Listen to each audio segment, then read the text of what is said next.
Nobody can stop this flow. Hallelujah. Hallelujah. ఆయనకు వేరుగా ఉండి మనం ఏమి చేయలేం. ఆయనకు వేరుగా ఉండి మనమేమి చేయలేం. ఆయన క్రియలు లేకుండా, ఆయన మాటలు లేకుండా మనం ఆయన మార్గంలో నడవలేం. నా మార్గంలో నడవండి అని చెప్పిన దేవుడు ఆయన ఆశపడుతున్నది మన క్రియలన్నీ కూడా ఆయన క్రియలే చేయాలని. ఆయన మనలో ఉండి తండ్రి తన చిత్తంను కుమారుని ద్వారా ఎలా చేశారో అలా కుమారుడు మనలో ఉండి తండ్రి చిత్తంను మనం చేయాలనేది దేవుని యొక్క చిత్తం. మరి మన క్రియలు మన మాటలు ఇవే కదా నిర్ధారణ చేసేది అని మనం నిన్నటి దినాన్ని నేర్చుకున్నాం. అదే తండ్రి అయిన దేవుని గురించి, కుమారుని గురించి మరొక ఉపమాన రీతిగా చెప్పుతున్నా మనందరికీ తెలిసిన వాక్యమే కావచ్చు. అయినప్పటికీ కూడా ఈరోజు ఆ వాక్యంను ధ్యానించుకుంటూ ప్రార్థన చేసుకుందాం. రండి వెళ్దాం. లూకా సువార్త 13వ అధ్యాయం. లూకా సువార్త 13వ అధ్యాయం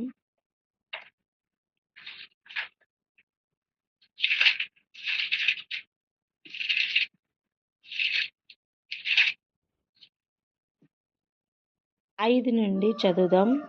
5 నుండి 9 వరకు చదువుకుందాం. లూకా సువార్త 13వ అధ్యాయం 5వ వచనం నుంచి 9వ వచనం వరకు.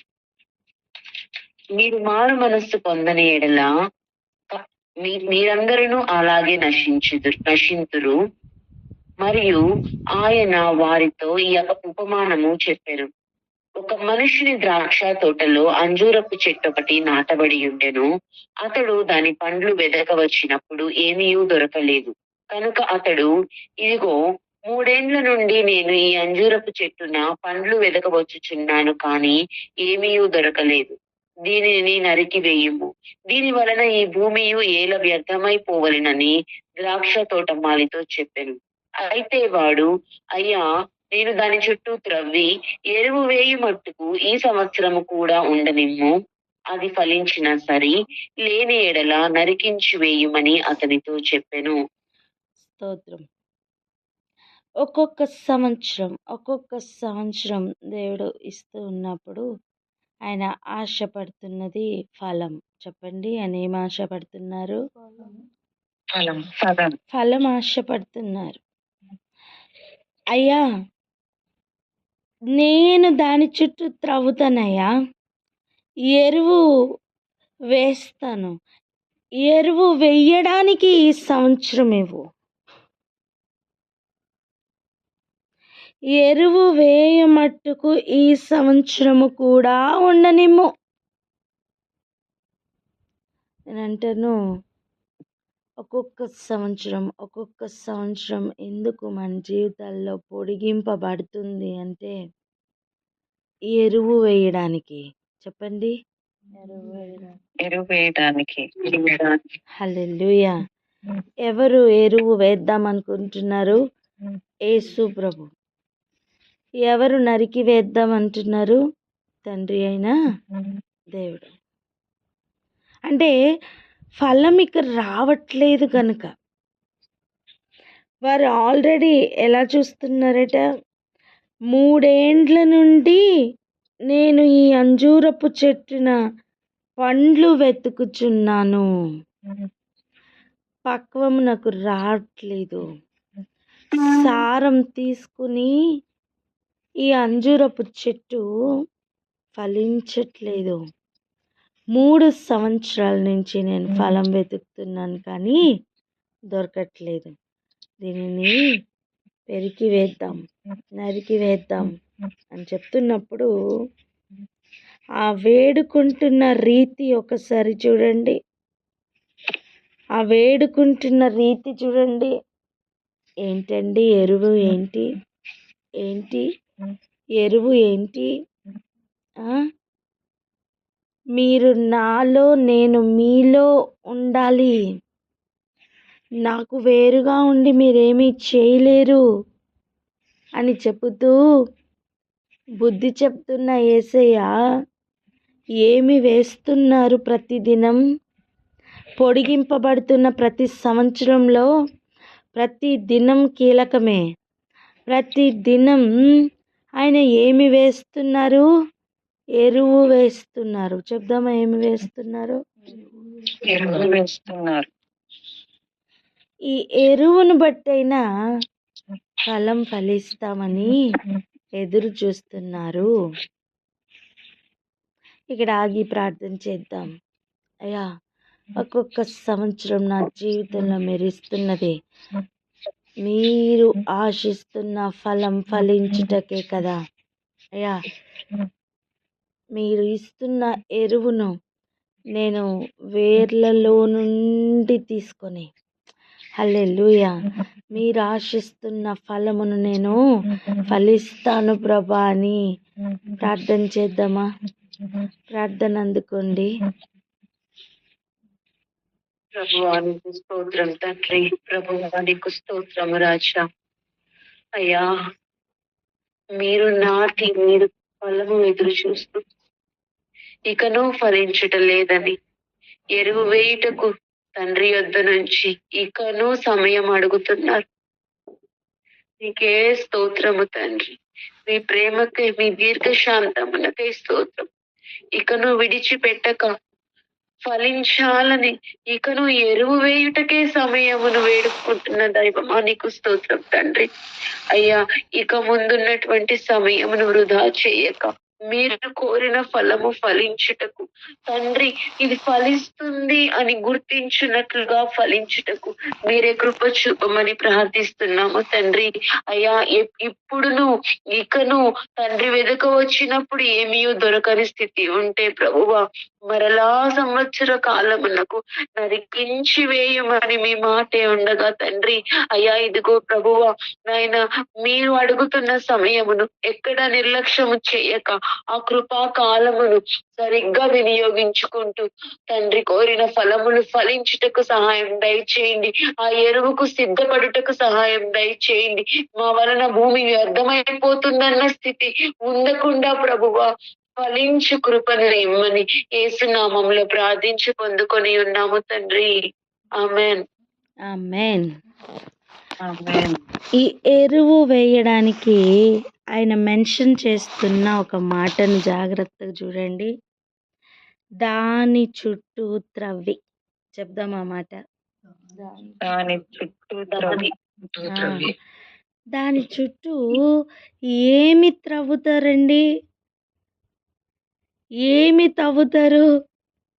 మట్టి గట్టిగా అయిపోయి నీరుని కానీ సారముని కానీ తీసుకోకుండా వేరుకు అడ్డం పడుతున్న మట్టి కాదా? చెప్పండి, ఆలోచించండి. మట్టి తవ్వుతారు, మట్టి చుట్టూ తవ్వుతారు. మన చుట్టూ ఉన్న పరిస్థితులను కొంచెం కదుపుతారు. హల్లెలూయా. మన చుట్టూ ఆ శరీర సంబంధమైన ప్రతి పరిస్థితులను కొంచెం కుదిలిస్తారు. దాన్ని సరిగా త్రవ్వుతారు. దానిని తీస్తారు. ఆయనే తీస్తారు. తవ్వి ఊరుకుంటారా? చెప్పండి. ఉట్టిగా తవ్వి ఊరుకుంటారా? ఉట్టిగా తవ్వి ఊరుకుంటే అది అక్కడే ఉండి ఇంకా సెటిల్ అవుతుంది. కానీ ఏం చేస్తారంటే ఆ మట్టిని చేత్తో తీసి పక్కకు పెడతారు. చెప్పండి, ఏం చేస్తారు? తీసి పక్కకు. హల్లెలూయా. ఆ ప్లేస్లో, ఆ ఖాళీ అయిన ప్లేస్లో ఎరువు వేస్తారు. ఎరువు ఎక్కడ వేస్తారు? వేరుకు దగ్గరలో ఆ తవ్విన ప్లేస్లో ఎరువు వేస్తారు. హల్లెలూయా. హల్లెలూయా. ఒకసారి ఆలోచించండి. ఇప్పుడు ఎరువు వేసిన తర్వాత నుంచి జరుగుతున్న కార్యం ఏంటో తెలుసా? ఇప్పటి వరకు ఆ వేరు నీరు తీసుకుంటుందే, ఇక ఈ ఎరువుతో కలిసి ఇప్పటి వరకు తీసుకోలేనంత నీరుని తీసుకోవడం ప్రారంభిస్తుంది. కారణం ఏంటి? అక్కడ మట్టి తవ్వబడింది. స్తోత్రం. యేసు ప్రభు అంత జాగ్రత్తగా మన చుట్టూ సిచ్యువేషన్స్ని కదుపుతున్నారు. ఈ పరిస్థితుల్లో వేరు ఎక్కడైనా తెగిపోతే, దేవా. వేరు తెగిపోకుండా జాగ్రత్తగా చుట్టూ మట్టి తవ్వుతున్న దేవుడు. అంటే ప్రతి పరిస్థితిని కూడా అంత జాగ్రత్తగా ఆయన చూసుకుంటున్నారు. చేదైన వేరు మొలచి ఎవడైనా తొలగిపోతాడేమో అని జాగ్రత్త పడమన్నారు. ఒక్క పూట కూటి కొరకు, ఒక్క పూట కూటి అని చెప్తున్న సమయం కేవలం తిండికి మాత్రం సంబంధించిన విషయమే కాదండి. ఆ లిస్ట్లో ప్రతి టెంప్టేషన్ వస్తుంది. ప్రతిదీ నీ స్వప్రయోజనం కొరకు వస్తున్న ప్రతి విషయం ఆ లిస్ట్లో వచ్చేస్తుంది. ఎందుకంటే మూలము కడుపు, కూటి. చూడండి, ఈ మాట జ్ఞాపకం చేస్తా. కోటి విద్యలు దేని కొరకు? లోకం చెప్తున్న సామెత కూటి కొరకు. అంటే ఏంటి? కడుపు. వాటి మూలం కడుపు. వాటి మూలం కడుపు నింపుకోవడం. ఇప్పుడు ఆ కోటి విద్యలు కూడా ఈ ఒక్క పూట కూటి కొరకు వచ్చేస్తుంది. అర్థమవుతుందా?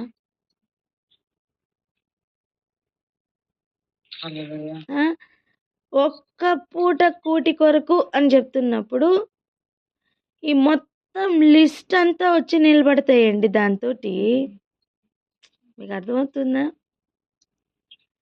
చూడండి, ఒక ఆర్మీ వచ్చి నించుంటున్నప్పుడు టక్ టక్ టక్ టక్ మన అందరు వచ్చి అలా లైన్గా నిలబడతారు. అలా ఒక్క పూట కూటి కొరకు అని చెప్తున్నప్పుడు ఈ లిస్ట్ అంతా వచ్చి నించుంటుంది.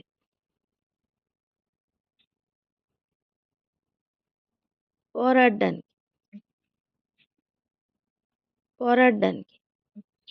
వాటన్నిటితో పోరాడడానికి దేవుడు మన చుట్టూ త్రవ్వుతున్న మట్టి, వేస్తున్న ఎరువు, ఇస్తున్న బలం వాటన్నిటిని జయించడానికి సరిపోతుంది.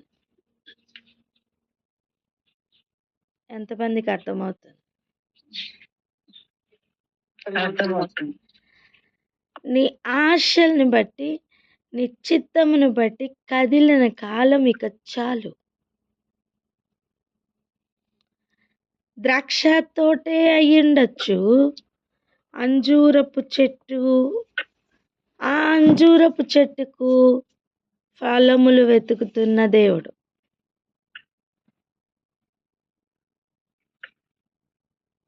ద్రాక్ష తోటలో ద్రాక్ష చెట్టుకు ఫలం వెతకట్లా దేవుడు. అక్కడ అలాగే ఉందా? చూడండి.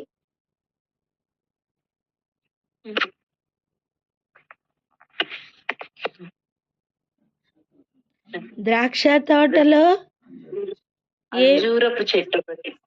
ఇప్పుడు ద్రాక్ష తోటలో ద్రాక్ష పండు వెతుకుతున్నారా?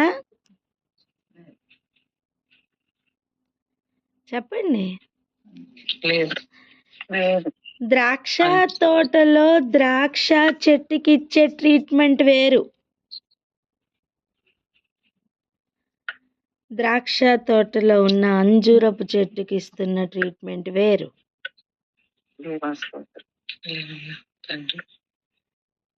ద్రాక్ష తోటలో ఉన్న నిజమైన ద్రాక్ష వల్లికి అంటుకట్టబడిన తీగలకి ఇస్తున్న ట్రీట్మెంట్ వేరు. అక్కడ తీగకు పరీక్ష, అక్కడ తీగను పరీక్షిస్తారు. ఫలించే తీగ కొరకు ఫలింపని తీగలను పెరికి వేస్తూ ఉంటారు. నాలో ఫలింపని ప్రతి తీగను కూడా నేను పెరికి వేస్తానని హెచ్చరిస్తున్న దేవుడు. ద్రాక్ష తోటలో ఉన్న ద్రాక్ష తీగలకు ఇస్తున్న ట్రీట్మెంట్ వేరు, ద్రాక్ష తోటలోనే ఉన్న అంజూరపు చెట్టుకి ఇస్తున్న ట్రీట్మెంట్ వేరు. ఒకటి ఆలోచించండి, అది ద్రాక్ష ఫలమైన అంజూరపు పండైన ప్రభు కోరుకునేది ఫలమే. చెప్పండి, ప్రభు కోరేది ఏంటి? ఫలం. ఫలం. రేపు ఫలిద్దాం, ఎల్లుండి ఫలిద్దాం అనుకుంటే ఈరోజే నరికి వేయబడితే ఏం ప్రయోజనం? నేను అనుకున్నాను ప్రభా, వెళ్ళి అక్కడ వాదిస్తావా ఇక్కడ వాదించినట్టు?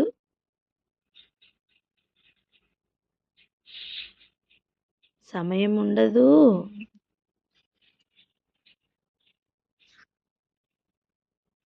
ప్రతి సంవత్సరం ప్రభు చేస్తున్న కార్యం ఏంటో చూడండి. ఒక్కొక్క సంవత్సరం మనకి పొడిగింపబడుతుందంటే కారణం వినండి. ప్రభు మన కొరకు వేడుకుంటున్నారు. ప్రభు మన కొరకు వేడుకుంటున్నారండి. నేను తవ్వుతాను, నేను పూచి తీసుకుంటాను, నేను తవ్వుతాను అంటూ మన చుట్టూ మట్టిని పెకలిస్తూ చక్కటి ఎరువులు వేస్తూ మరలా ఆయన ఆజ్ఞలు ఇస్తూ మరలా మార్గం చూపిస్తూ, కారణం ఒక్కటే, మారు మనస్సు కొరకు. చెప్పండి, మారు మనస్సు కొరకు. అందుకే 5వ వచనం కూడా చదువుకున్నాం. ఆయన ఏం చెప్తున్నారు? మీరు మారు మనస్సు పొందని ఎడల మీరందరూ అలాగే నశించుదురు. ఆ కాంటెక్స్ట్లోనే చెప్తూ ఈ ఉపమానం చెప్తున్నారు. ఇక్కడే ఆగి ప్రార్థన చేద్దామా అనిపించచ్చు. నేను ఇక్కడ సూట్ అవ్వను. అవును, నిజమే. ద్రాక్ష చెట్టు, అంజురపు చెట్టు, గొర్రెలు, మేకలు అన్నీ కలిపే ఎదుగుతుంటాయి. గురుగులు, గోధుమలు అన్నీ కలిపే ఎదుగుతున్నాయి. పరలోక రాజ్యం ఒక వల వంటిదే. అన్ని రకాల చేపలు పడతాయి. ఆయన దరిని కూర్చొని వాళ్ళని లాగి వేరు చేస్తున్న సమయం ఒకటి ఉంది. కోత కాలంన గురుగులను, గోధుమలను వేరు చేస్తున్న సమయం ఒకటి ఉంది. కూర్చొని మేకలను, గొర్రెలను వేరు చేస్తున్న సమయం ఒకటి ఉందమ్మా. నేను అంటాను, అదే రీతిగా ద్రాక్ష పండ్లను, అంజూర పండ్లను కూడా వేరు చేసే సమయం ఉంది. హల్లెలూయా. కానీ ఈరోజు మనం గ్రహిద్దాం, ఆయన ఆశపడుతున్నది ఏంటి? మనలో నుండి రావాల్సిన ఫలం. మనలో నుండి రావాల్సిన ఫలం ఏంటి? ఇవన్నీ కూడా ప్రేయర్ పాయింట్సే. ఇవన్నీ మనం ఈరోజు ప్రేయర్ చేసుకోవడానికే. ప్రేయర్ చేసి విడిచిపెట్టడానికి కాదండి. ప్రేయర్ చేస్తున్న సమయం, వాక్యం వింటున్న సమయం, రోజు ఏం పడుతుంది మనకి? ఎరువు.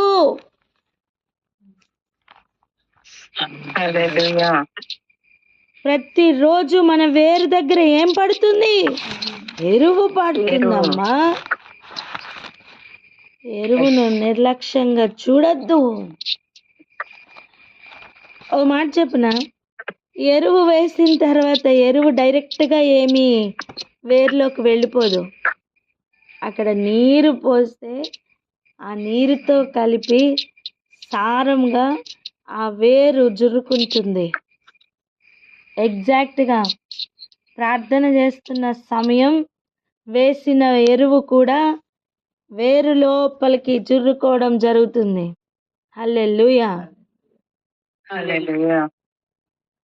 నీరు లేకపోతే ఎరువు కూడా లోపలికి వెళ్ళదమ్మా. అలాగే ఉంటుంది. నువ్వు వేసిన ఆ ఎరువు పలుకు అలాగే ఉంటుంది. వింటున్న వాక్యం కూడా నిష్ప్రయోజనంగా మారిపోయే అవకాశం ఉంది. వారు వినిన వారితో కలిసి లేరు గనుక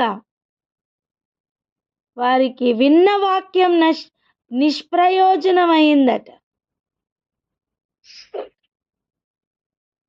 వినిన వారితో సహవాసం కలిగి ఉన్నప్పుడే మనం సరిగా ఫలించడం సాధ్యమవుతుందండి. వింటున్నారా? ఎందుకు అన్ని క్లాస్ రూమ్స్ సపరేట్ చేసి ఏ క్లాస్కి ఆ క్లాస్ పెడతారు? ఎందుకండి? అందరినీ గుంపుగా కూర్చోబెట్టి నీకు ఈ క్లాస్, నీకు ఈ క్లాస్, నీకు ఈ క్లాస్ అని చెప్పి ఎవరి స్టాండర్డ్ వాళ్ళకి చెప్పేయచ్చు కదా? కాదు, ఒక స్టాండర్డ్ వాళ్ళందరినీ ఒక గుంపులో, ఒక స్టాండర్డ్ వాళ్ళందరినీ ఒక గుంపులో ఎందుకు పెడతారండి?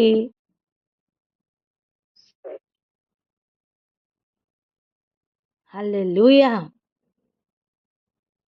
గ్రహించువారు గ్రహించుదురుగాక. ప్రతి దినం పడుతున్న ఎరువు ప్రార్థనతో కలిసి వేరు లోపలికి ఎంటర్ అవ్వాలి. ఆ గొడ్డలితో చేదైన వేరును నరికించుకోవడం మంచిది. లేకపోతే అదే గొడ్డలి చెట్టును నరికే ప్రమాదం ఉంది. చేదైన వేరు నరకడం మంచిదా? చెట్టు మొత్తాన్ని నరకడం మంచిదా? చేదైన వేరు నరకడం మంచిది. ఈరోజు చెట్టుకు ఎంత జ్ఞానం కావాలి తెలుసా? నా లోపలికి ఈ చేదును తీసుకొస్తున్న వేరు ఎక్కడుంది అని వెతుక్కోవాలి. హల్లెలూయా. చూడండి, మత్తయి సువార్త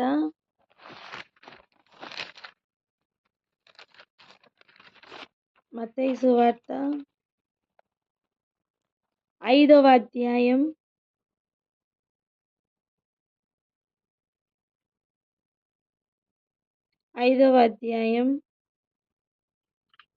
29వ వచనం చదవండి. 29:30 కూడా చదవచ్చు. మత్తయి సువార్త 5వ అధ్యాయం 29-30 వచనములు. నీ కుడి కన్ను నిన్ను అభ్యంతరపరిచిన ఎడల దాని పెరికి నీ వద్ద నుండి పారవేయుము. నీ దేహమంతయు నరకములో పడవేయబడకుండా నీ అవయవములలో ఒకటి నశించుట నీకు ప్రయోజనకరము కదా. నీ కుడి చెయ్యి నిన్ను అభ్యంతరపరిచిన ఎడల దాని నరికి నీ వద్ద నుండి పారవేయము. నీ దేహమంతయు నరకములో పడకుండా నీ అవయవములలో ఒకటి నశించుట నీకు ప్రయోజనకరము కదా. స్తోత్రం. ఇక్కడ చూడండి, నీ కుడి కన్ను ద్వారా గనక ఈ చేదైన వేరు ఎంటర్ అవుతుంది అనుకో, నిన్ను అభ్యంతరపరిచే విధంగా మారుతుంది అనుకో, దాన్ని పెరికి వేయి. ఎవరు గుర్తుపట్టాలి? కుడి కన్నుని? మనమే. ఎవరి కుడి కన్నో వారే గుర్తుపట్టాలండి. నీ కుడి చెయ్యి నిన్ను అభ్యంతరపరుస్తుందని ఎవరు గుర్తుపట్టాలా? మనమే. దాన్ని నరికి నీ వద్ద నుండి పారవేయి అంటున్నారు.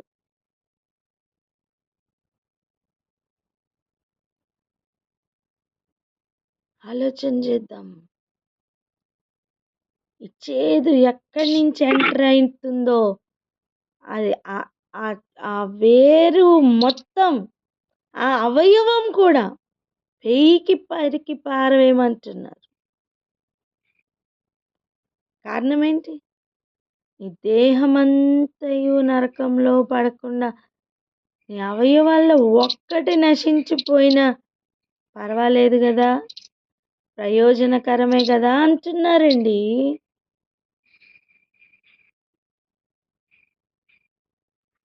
తీగలకి కూడా ఇంతే. ఫలిస్తున్న తీగ మరి ఎక్కువగా ఫలించాలని పనికిరాని తీగల్ని పెరికి వేస్తున్నారు.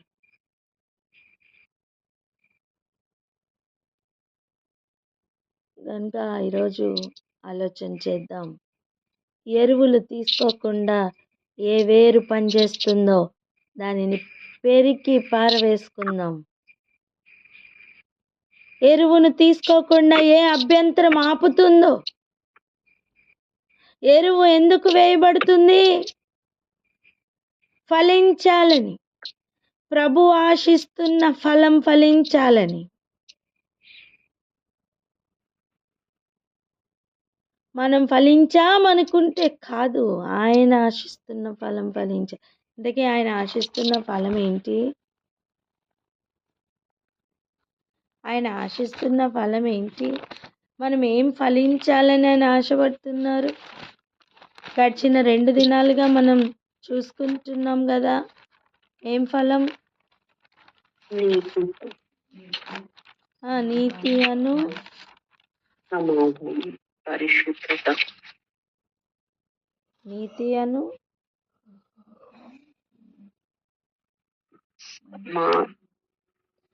నీతి అను సమాధానకరమైన ఫలం. చెప్పండి, చదవండి, ఆ వచనం చదవండి. హెబ్రీ పత్రిక 12వ అధ్యాయం 11వ వచనం. 11. హెబ్రీయులకు రాసిన పత్రిక 12వ అధ్యాయం 11వ వచనం. మరియు ప్రస్తుతమందు సమస్త శిక్షయు దుఃఖకరముగా కనపడును కానీ సంతోషకరముగా కనపడదు. అయినను దాని యందు అభ్యాసము కలిగిన వారికి అది నీతి అను సమాధానకరమైన ఫలమిచ్చును. ఎందుకు శిక్ష? ఎందుకు భూమి మీద శిక్ష? ఎందుకు ఈ భూమి మీద శిక్ష ఎటువంటిదంటే ఈ చుట్టూ తవ్విన అనుభవం లాంటిది. హల్లెలూయా. మట్టి తవ్వుతున్న అనుభవం లాంటిది. చెప్తారా మాట? మట్టి తవ్వుతున్న లాంటి అనుభవం లాంటిది. అది ఎందుకు? కారణం ఏంటి? దాని యందు అభ్యాసం కలిగిన వారికి అది నీతి అను సమాధానకరమైన ఫలం ఇచ్చును. నీతి నెరవేర్చబడుతున్న సమాధానకరమైన ఫలం. హల్లెలూయా. ప్రార్థన చేసుకుందామా? ప్రతి దినం నా చుట్టూ ఉన్న మట్టిని తవ్వుతున్న దేవానికి స్తోత్రం అని చెప్దాం. ఇస్తున్న ఎరువుకై స్తోత్రం అని చెప్దాం. ఆ ఎరువును చక్కటి ఆ నీరుతో కలిపి వేరులను ఆ సారమును తీసుకోవడానికి సిద్ధపరచుకుందాం. ఏదైనా ఒక వేరు మాట వినట్లేదా? అది కన్ను కావచ్చు, కుడి చెయ్యి కావచ్చు, ఏదైనా కావచ్చు, ఇతర ఏ అవయవమైనా కావచ్చు. నీకు వేరులో నుండి నీకు ఆ సారం తీసుకోకుండా అభ్యంతరపరుస్తుందా? దాని పేరుకి వేయమ్మా. ఆయన ఎదురు చూస్తున్న ఫలం ఫలిద్దాం. ఒక్కొక్క సంవత్సరం పొడిగించబడుతుంది. ఒక్కొక్క సంవత్సరంను బట్టి అతిశయపడమని కాదు, ఒక్కొక్క సంవత్సరంను బట్టి ఇంకా ఇంకా ఇంకా ఆయనకి దగ్గర అవడానికి ప్రార్థన చేసుకుందాం అక్క.